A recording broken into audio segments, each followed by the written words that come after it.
Hello students, তোমরা প্রত্যেকে কেমন আছো? আশা করছি তোমরা প্রত্যেকেই ভালো আছো।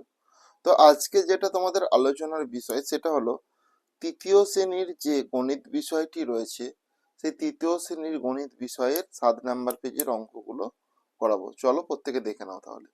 চলো বাজারে যাই। ওকে। সাইকেলে চড়ে বাজারে চলি, হিসাব করে খরচ করি, ফাঁকা ঘরে লিখি। দেখো এখানে দেখো, নীলু সাইকেল চেপে বাজারে যাচ্ছে।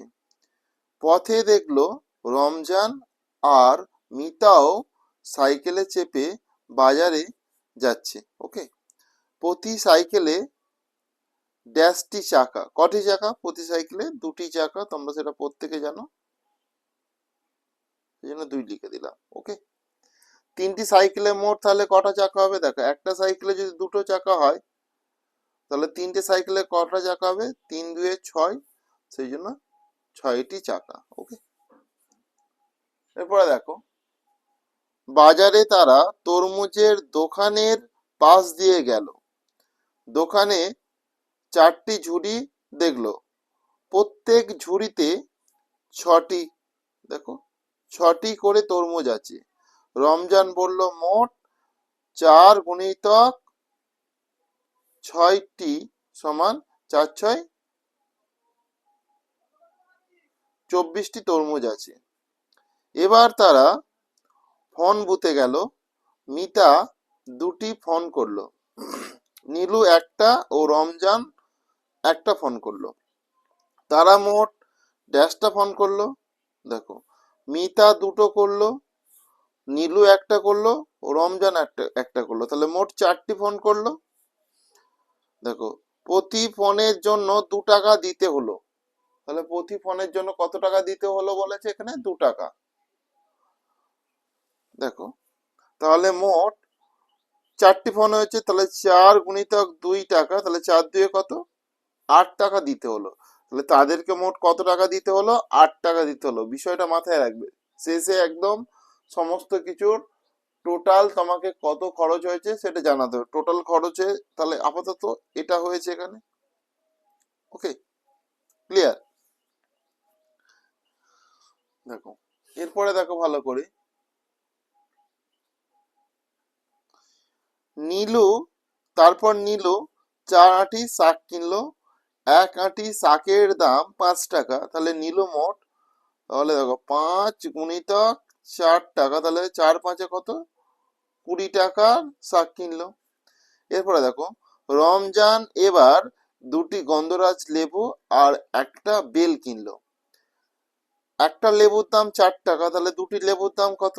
4 গুণিতক 2, তাহলে 4 দুগুণে 8 টাকা, আর একটি বেলের দাম 7 টাকা, তাহলে একটা বেলই তো কিনলো। তাহলে রমজান মোট, দেখো 8 টাকার লেবু কিনলো, আর এই যে 7 টাকার বেল কিনলো, তাহলে সাথে সাথে 14 আর 15 টাকার মোট জিনিস কিনলো। ঠিক আছে, রমজান। এরপরে ভালো করে দেখো, মিতা 2টি লাউ আর একটি এঁচড় কিনলো। লাউ 9 টাকা করে, তাহলে 2টি লাউ, তাহলে 9 গুণিতক 2, তাহলে 9 দুগুণে 18 টাকা।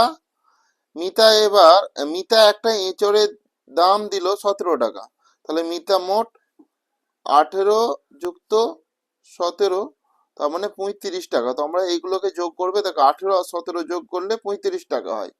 তারা মোট কত খরচ করলো? দেখো এখানে 8 টাকা খরচ করেছে, আমি লিখছি।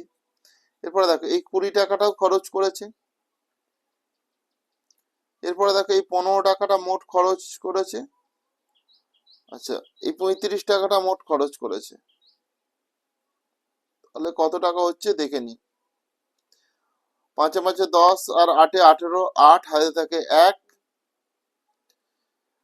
3 আর 1 4, 5, 6 7, তাহলে টোটাল 78 টাকা খরচ করেছে। ঠিক আছে, টোটাল 78 টাকা খরচ করেছে। বুঝতে পারলে? এই হলো তোমাদের অঙ্ক। তো আজকের ক্লাসটা তাহলে আমি এখানেই শেষ করলাম। 7 নাম্বার পেজের অঙ্ক করালাম। তোমরা যদি 8 নাম্বার পেজের কিংবা এর আগের পেজের অঙ্ক পেতে চাও তাহলে চ্যানেলটিকে অবশ্যই সাবস্ক্রাইব করে নোটিফিকেশন অল করে রাখো। তাহলে আগে পরে বা সমস্ত বইয়ের অঙ্কটাই আমি তোমাদের এইভাবে মানে করিয়ে দেবো আর কি। তো তোমরা সেই জন্য চ্যানেলটিকে অবশ্যই সাবস্ক্রাইব করে নোটিফিকেশন অল করে রাখো, আর পারলে একটু বন্ধু বান্ধবদের মধ্যে শেয়ার করে দাও ক্লাসটা। ওকে।